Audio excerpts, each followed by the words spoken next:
That's because those who've reached this point are no longer merely exploring ideas, they've crossed into an entirely different theological allegiance. They've effectively become prodigal sons and daughters occupying this sort of uneasy liminal space somewhere between historic Christianity and Judaism. And from here, a small percentage actually drift into full apostasy. I've personally spoken with people who have gone all the way down this path and ended up rejecting Jesus and dismissing the New Testament as corrupt.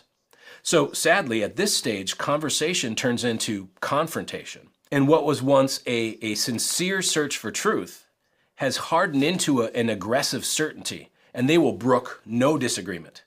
And these are the Torah keepers who feel compelled to legislate their new beliefs to those around them, rebuking fellow believers and dividing and fracturing faith communities and labeling the Christian church as corrupt and apostate.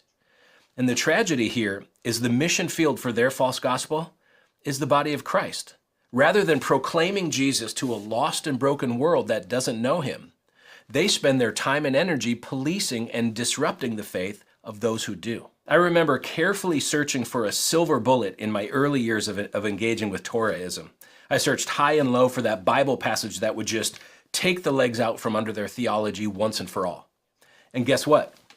I found at least a dozen such passages. The New Testament unambiguously teaches that followers of Jesus are not required to keep the Old Covenant rituals. But it turns out that I had completely misdiagnosed the problem.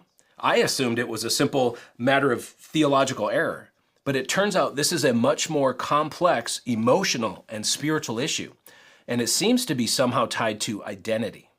So I've now come to view Torahism as this intoxicating blend of modern Gnosticism, the pursuit of hidden knowledge, and the same sort of spiritual elitism that's displayed by wayward Pharisees in the New Testament.